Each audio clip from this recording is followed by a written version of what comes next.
बिस्मिल्लाहिर्रहमानिर्रहीम। अस्सलाम वालेकुम डियर स्टूडेंट्स, उम्मीद है आप सब खैरियत से होंगे। Unit 5, impact of global warming in Pakistan. इस बार से हम एक्सरसाइज कर रहे हैं। आइए आज हम इस एक्सरसाइज का एफ पार्ट शुरू करते हैं। Answer the following questions based on the figures and the chart. जो फिगर्स तस्वीर जो आपके नीचे है, टेबल दी गई हैं, उनकी तस्वीर दी गई हैं, ये चार्ट एक दिया गया, उसकी बुनियाद पे ये क्वेश्चंस हैं। तो हम रिकॉल करेंगे पीछे जाकर, अपने टेबल को भी देखेंगे और फिर ये आंसर भी हम देंगे। हमारे नोट्स भी मौजूद है हमारे पास हमेशा की तरह। तो सबसे पहले क्योंकि टेबल 1 का जिक्र है, इसमें average temperature increase in Pakistan 1901 to 901 to 2020 तक। तो आइए टेबल 1 को पहले देख लेते हैं आपकी, फिर हम क्वेश्चन को एड्रेस करते हैं जी, नोट्स पे। तो सीधा हम चलते हैं टेबल 1 पे, ताकि आपको क्लियर हो, क्वेश्चन अंडरस्टैंड करने में भी आसानी हो। तो ये देखिए, ये है जी टेबल 1। आप देख सकते हैं एवरेज टेम्परेचर, यानी कि औसत जो टेम्परेचर है पाकिस्तान में इंक्रीज, जो 1901 से लेकर 2020 तक जो एवरेज टेम्परेचर इंक्रीज हुआ है, तो कैसे हुआ? 1901 से 1950 तक 0.2 डिग्री सेंटीग्रेड, यानी कि इसमें इजाफा हुआ। ये देखिए, ये डिग्री सेंटीग्रेड का बता रहा है। एवरेज टेम्परेचर का इंक्रीज, बढ़ने का कालम है। और 1951 से 2000 में इंक्रीज हुआ 0.3 तक, और अब तक इन सब 20 सालों में 0.6 हो गया। यानी कि इतना ज्यादा ये यानी कि टेम्परेचर हाई हो रहा है।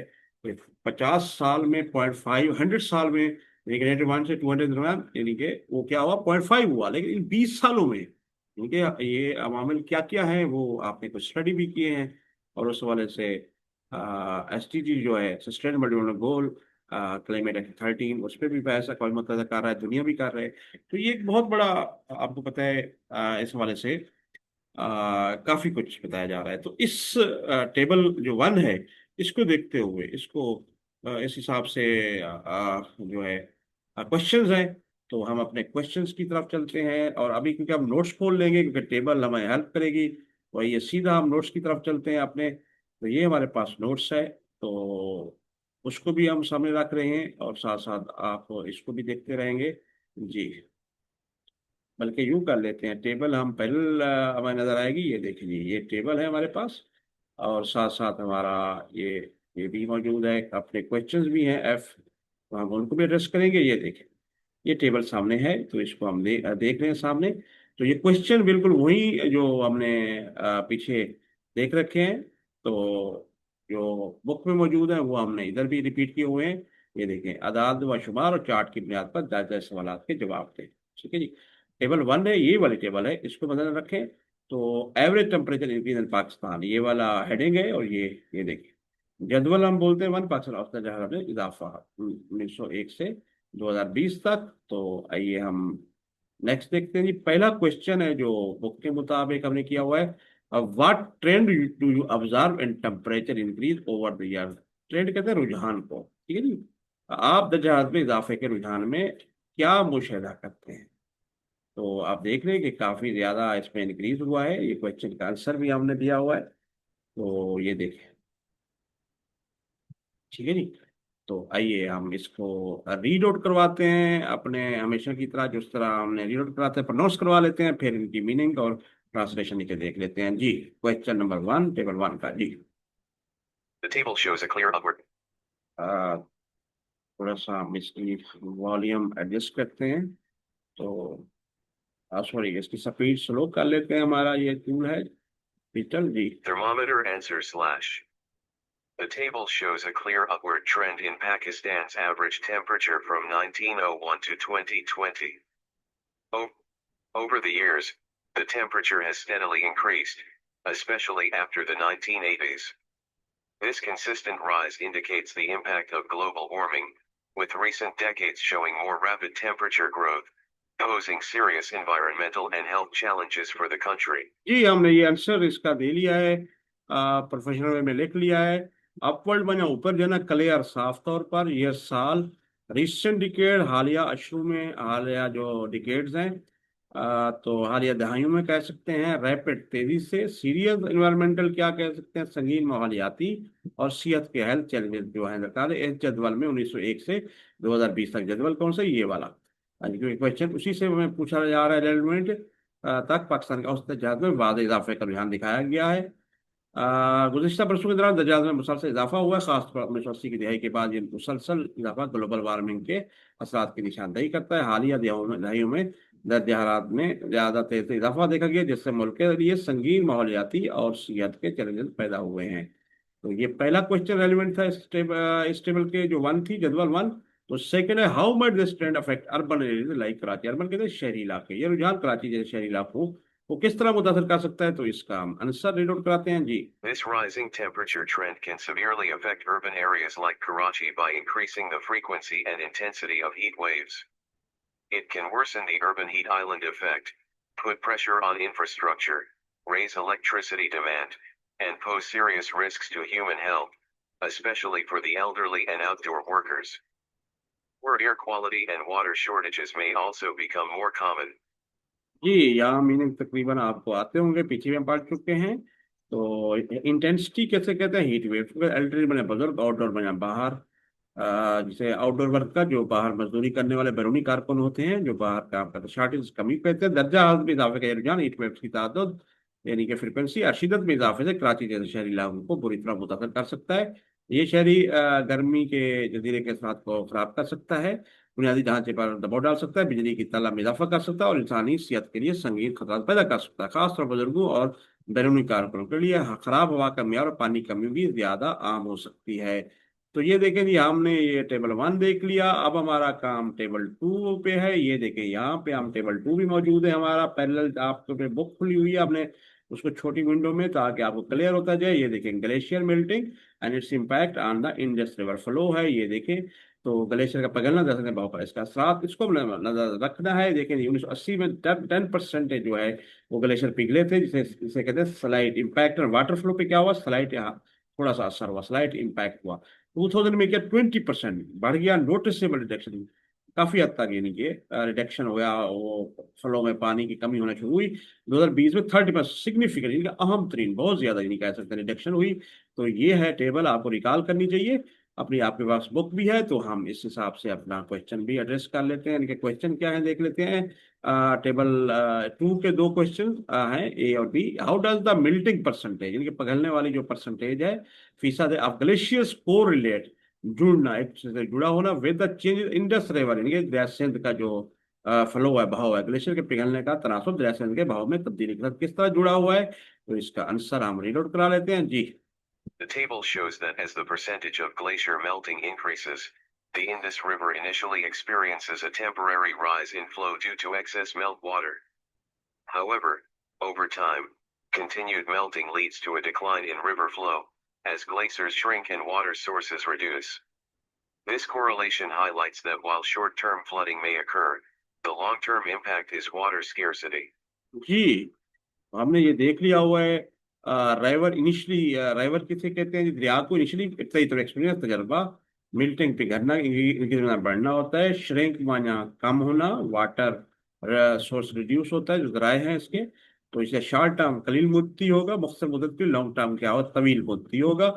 जदवल से पता चलता है कि जैसे जैसे ग्लेशियर्स पिघलने की शरह में इजाफा होता है, दरिया स्ट्रेंथ पर तेज तरह इजाफी पिघलने वाले पानी की वजह से बहाव में आर्दी इजाफे का सामना करना पड़ता है।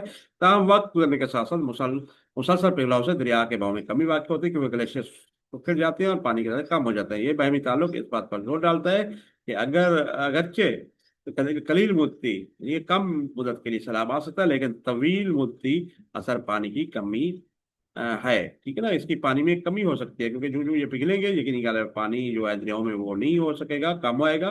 तो इससे बड़े असरात होंगे, ज़राअत वगैरह और सारा कुछ इसका जो इंहिसार है वो पाकिस्तान की ज़राअत पर है, पाकिस्तान की जो मैशत का इंहिसार है। तो आइए नेक्स्ट क्वेश्चन हम करते हैं, फिर इसको रीड आउट कराते हैं जी। आंसर को पहले सवाल देख लेते हैं। वाट आर द पोटेंशियल, ये मुमकिन है अहम कॉन्सिक्वेंस नतायज ऑफ द रिड्यूस्ड वाटर, कमी पानी, कम पानी की अवेलेबिलिटी जो फराहम करना है, मुहैया करना है पानी फॉर एग्रीकल्चर के लिए, पानी की कमी के मुमकिन नतायज क्या हो सकते हैं। तो आइए इसको रीड आउट कराते हैं पहले, और फिर हम इसका ट्रांसलेशन भी कर लेते हैं आसानी के लिए। आप नोट करते जाएं जी। Reduced water availability due to glacier melting can have serious consequences for agriculture in Pakistan. It can lead to lower crop yields, especially for water-intensive crops like wheat and rice. Irrigation systems may fail, causing food insecurity, loss of farmer income, and increased poverty in rural areas. Over time, it can threaten national food supply and economic stability. ये economic मुआशी इस्तेकाम बोलते हैं, insecurity, गैर महफूज जला intense से बहुत ज्यादा, वाटर इंटेंसिव क्रॉप और ज्यादा पानी वाले जो फसलें हैं लेने वाली हैं, एग्रीकल्चर ज़राअत ट्रांसमिशन रहता है, इरिगेशन में आप पाशी इनकम माना, जो आपकी इनकम है, आपकी आमदन है, तो ग्लेशियर पिघलने की वजह से पानी की दस्तियाबी में कमी के पाकिस्तान में ज़राअत पर संगीन असरात मुरतब हो सकते हैं। इससे फसलों की पैदावार कम हो सकती है, खासतौर पर गंदम और चावल जैसे पानी की जरूरत वाली फसलों के लिए। आपाशी का निज़ाम नाकाम हो सकता है, जिससे ग़िज़ाई अदब तहफ़्फ़ुज़, किसानों की आमदनी का नुकसान और कई इलाकों में गुर्बत में इजाफा हो सकता है। वक्त के साथ ये खुराक, कौमी खुराक की फराहमी और मुआशी इस्तेहकाम के लिए खतरा बन सकता है। तो अब हम सीधा चल रहे हैं, चार्ट 1 है, चार्ट है जो number of extreme weather events in Pakistan. ये देखें, ये 2020 के दरमियान, तो ये हम रिकॉल कर रहे हैं अपना। तो इसमें आप देख रहे हैं, ये बिल्कुल 2000 शुरू होकर ये इंक्रीज होता जा रहा है। और देख लें तो इस तरह पाकिस्तान में शदीद मौसमी वाक़ तादाद 2021 तक किस तरह वकूअ हुए, थोड़ा सा हम बड़ा करके भी दिखा देते हैं ताकि आपको क्लैरिटी हो ये चार्ट में क्या क्या है। ये देख लेते हैं जी। तो यहाँ पर ये इसमें हॉरिजेंटल वाइज दिखाया गया है, साल है कि 2000 से लेकर 2020 तक, और ये वर्टिकल जो लाइन है, ये अमूदी जो है, वो नंबर ऑफ इवेंट्स हैं कि क्या क्या कितने अकर हुए हैं, क्या इवेंट्स अकर हुए हैं। जो वेदर, एक्सट्रीम वेदर, यानी कि कोई सैलाब है, तूफान है, इस तरह का सिचुएशन थी। तो इस तरह ये देखें जी, 2000 में तकरीबन राउंड अबाउट 5 के करीब था, तो आप इसके पैरेलल देखते जाएं।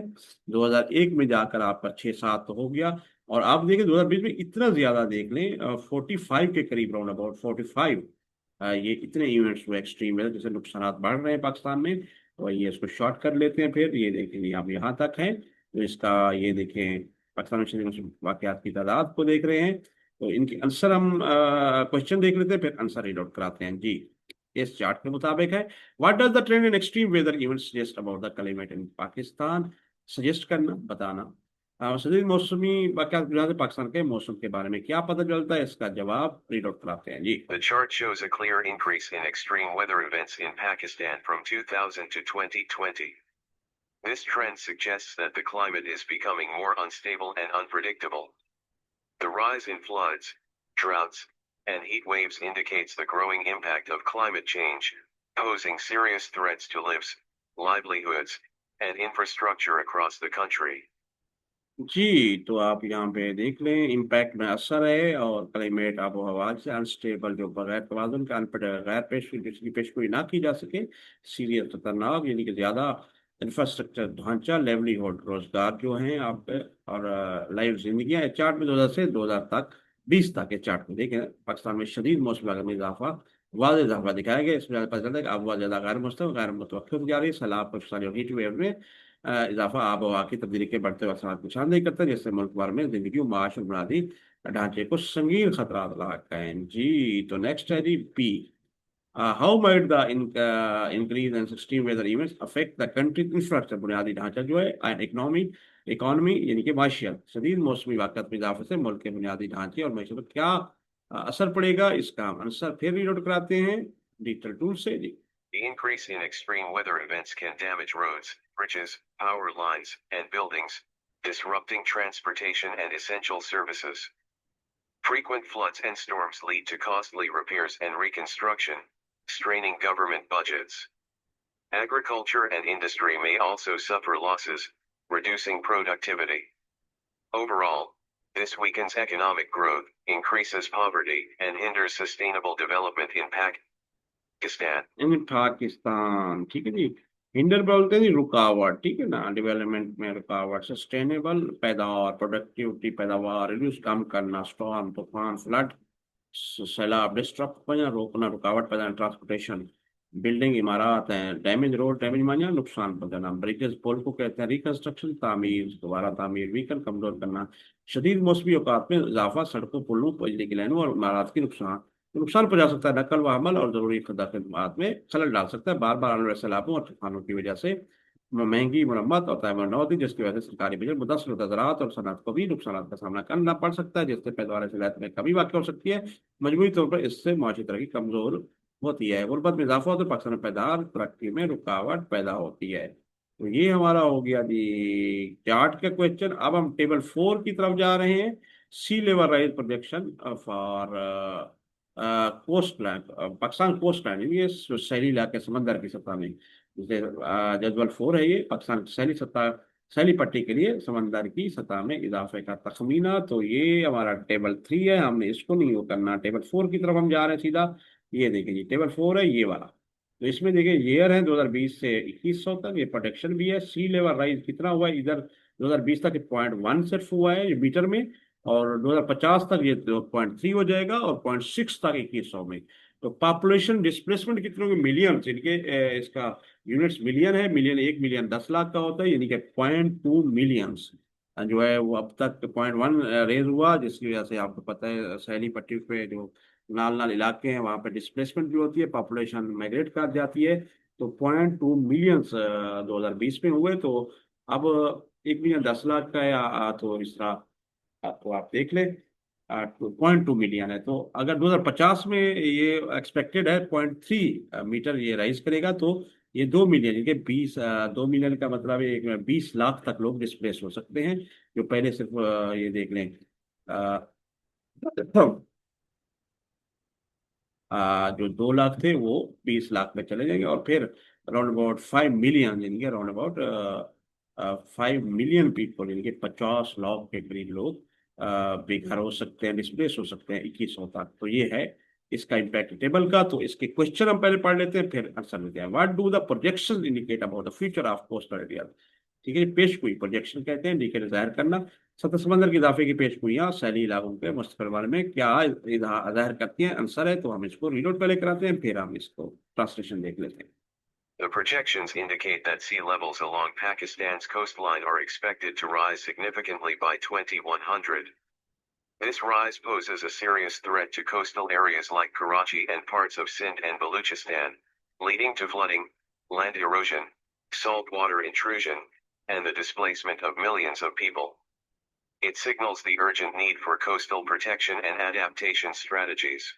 जी, अडेप्टेशन से मवाफकत की हिकमत अमली कह सकते हैं, सॉल्ट वाटर नमकीन या खारा पानी कहेंगे, इंट्रूजन, ठीक है जी, दारंदाजी यानी कि इंट्रूड करना, फ्लडनिंग सैलाब कहते हैं, एरोजन में कटाव है लैंड का।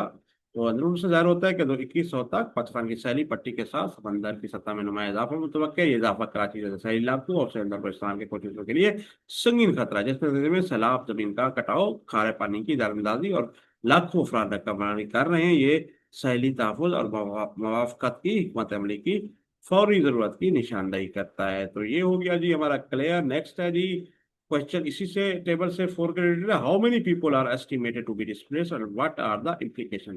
कितने लोग बेघर होंगे और इसके असरात क्या होंगे, ये देखेंगे। अच्छा, अब इसका हम रीड आउट कर लेते हैं और फिर हम इसकी ट्रांसलेशन करते हैं। ये आखिरी क्वेश्चन है टेबल 4 का, सेकंड है, और वैसे इनके इस जो सेक्शन का आखिरी क्वेश्चन भी है जी। Projections suggest that millions of people will be displaced due to rising sea levels. Models estimate around 680,000 climate migrants in 2020, increasing to about 2 million by 2050.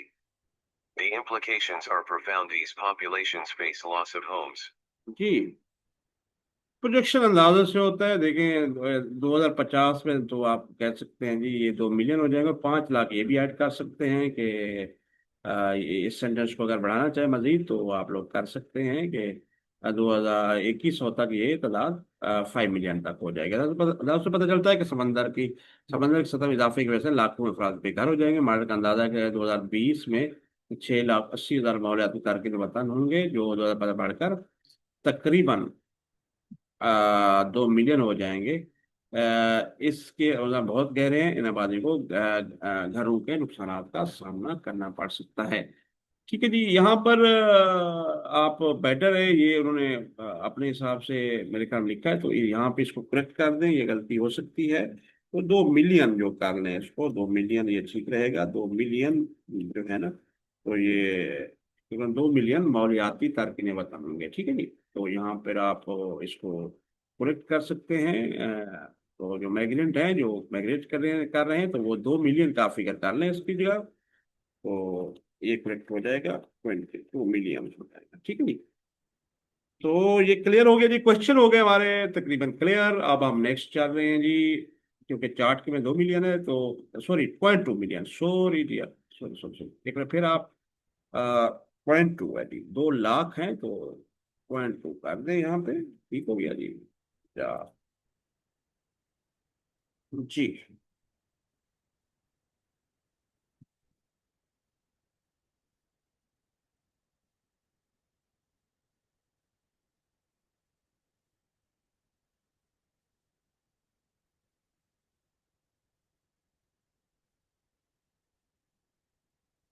0.2 की बजाय हम 2 लाख भी लिख लेते हैं, चलो।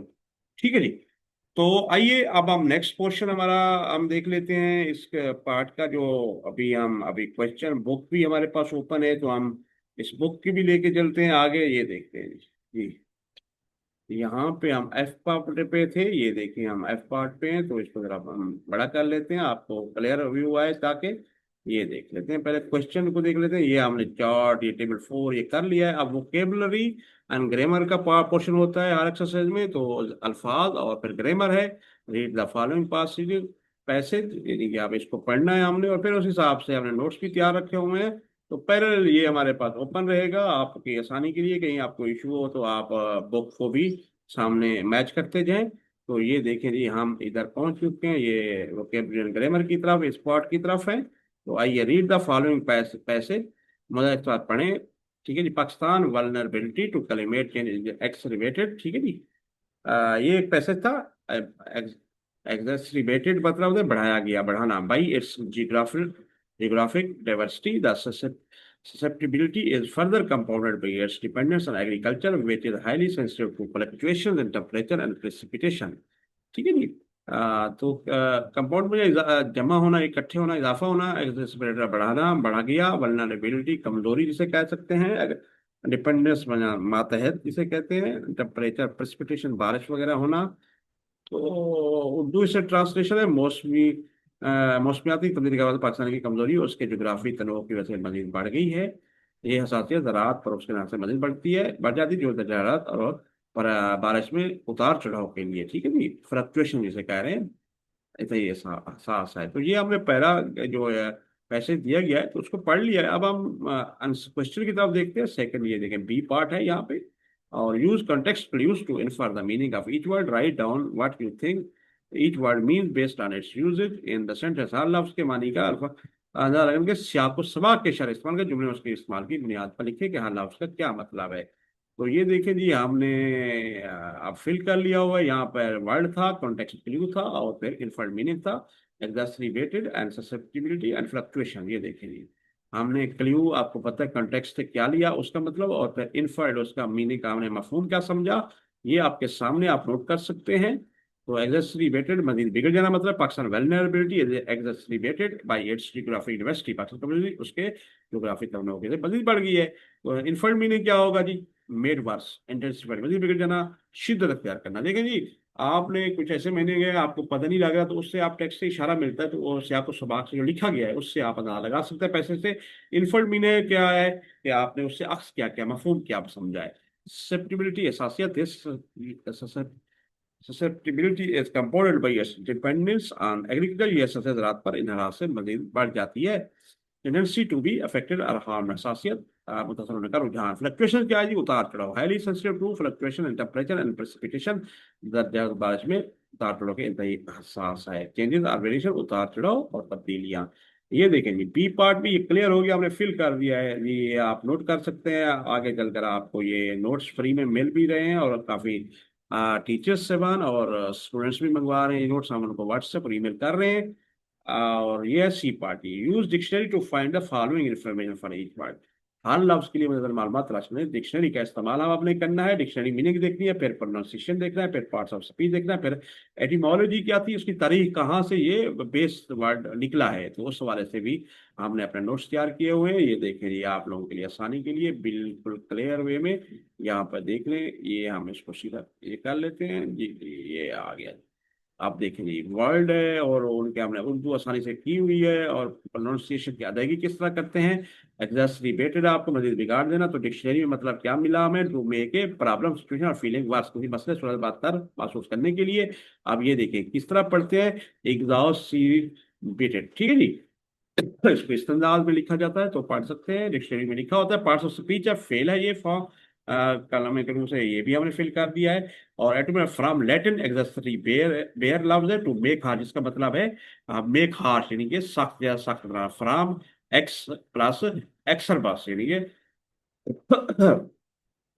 हार्श कहते हैं लैटिन के मुताबिक, लैटिनी लफ्ज है एक्सर बेयर, मकसद इनके सख्त बनाना। लफ्ज है ससेप्टिबिलिटी, हसासियत, the state of being easily affected और इन्फ्लुएंस, आसानी से मुतासर होना, सॉरी मुतासर मुतासर होने की हालत।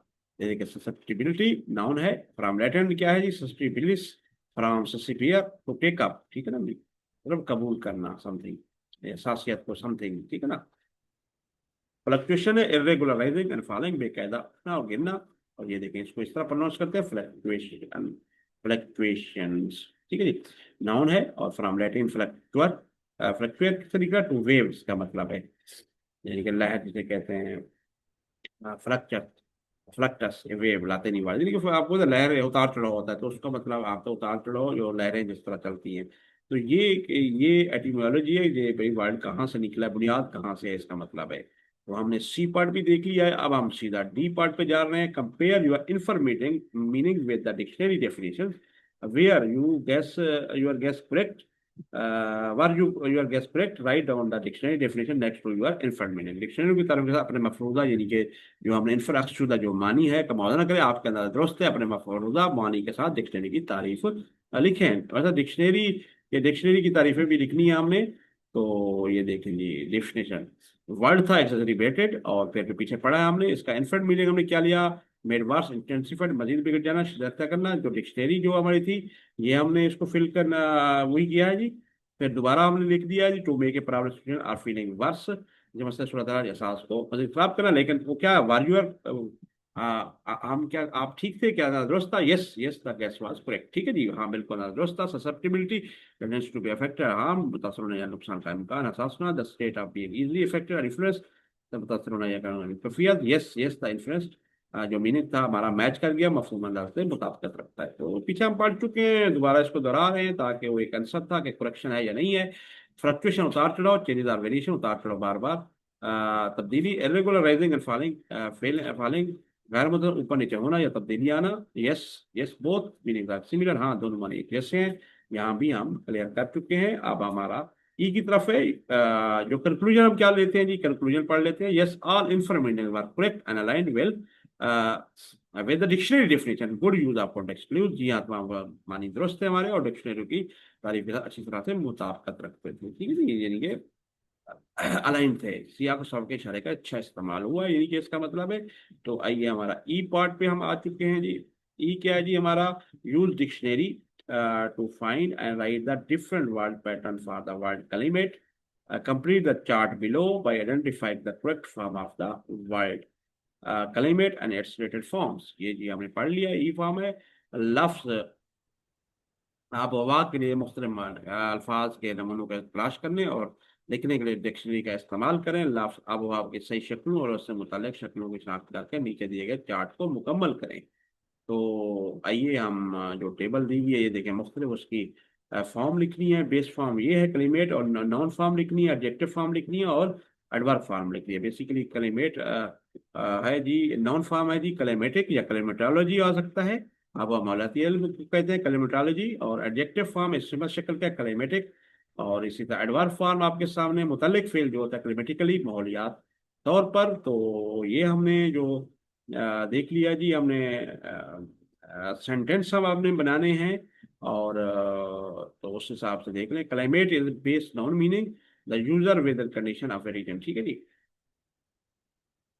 सॉरी, इसका हमने ई पार्ट अभी कर रहे हैं। एफ में जाकर हमने सेंटेंस पढ़ाना है, तो यहाँ पे हमने सबसे पहले तो डिक्शनरी के हिसाब से उसकी मीनिंग देख ली है सारी, और फिर चार्ट को हमने फिल कर दिया है, और इसकी हमने एक्सप्लेनेशन आप लोगों के लिए बता रहे हैं कि basically climate is base form meaning है the usual weather condition of reason.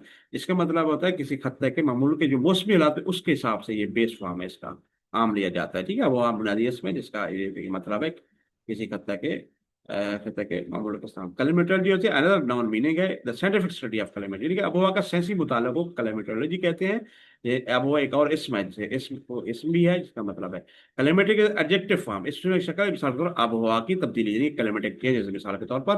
कैलेमेटिकली is the adverb form, ये एडवर्ब फॉर्म है, मुतल्लिक फेल फॉर्म है। कैलेमेटिकली डिवर्स रीजन, जिसे आबोहवा के लिहाज से मतनू इलाके कह सकते हैं हम, मिसाल दी गई है एग्जाम्पल के तौर पर। तो ये हमारा हो गया क्लियर जी, हमने एक्सप्लेन भी कर दिया। अब लास्ट में जो है right sentence using each form of the word climate.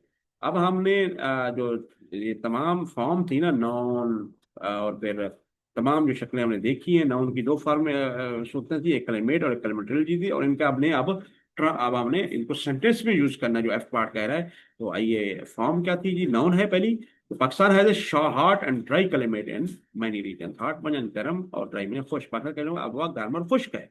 ये हमने सेंटेंस बना लिया, मुझे क्लियर हो गया होगा। और क्लाइमेटोलॉजी कलाई मेट्रोलॉजी क्या होती है जी? माहौलियाती इल्म होता है, स्टडी कहते हैं, study climatology at the university. वो यूनिवर्सिटी में माहौलियाती इल्म का मुताला कर रही है। एडजेक्टिव क्लाइमेटिक है, climatic change are affecting our environment, माहौलियाती चीजें हमारे माहौल को मुतासिर कर रही हैं। तो क्लियर हो गया होगा। ये हमने एडजेक्टिव फॉर्म भी देख ली, और इस तरह हमने फॉर्म है जी एडवर्ब की climatically. Northern area Pakistan climatically different from the south. ये एडवर्ब है पाकिस्तान शुमाली माहौलियाती तौर पर। ठीक है जी। पाँच जनूबी तौर पर जनूबी लफ्ज़ मुख्तलिफ हैं। तो ये था हमारा आज का लेक्चर। तो हमने देख रहे हैं हमने कहाँ तक कर लिया है जी, यहाँ एफ एफ तक आ गए हैं। अब यहाँ तक क्लियर कर लिया है आपने, को हमने नोट्स के जरिए पढ़ा भी दिया है। ये एडियम्स एंड प्रोवर्ब्स जो है नेक्स्ट इंशाल्लाह लेक्चर में पढ़ेंगे। तो अगर आपको ये खबर अच्छी लगी तो काइंडली हमारे यूट्यूब चैनल को सब्सक्राइब कर दें, ताकि आपको बार बार ये नोटिफिकेशन भी मिलते रहे। बेल आइकन को भी दबा दें।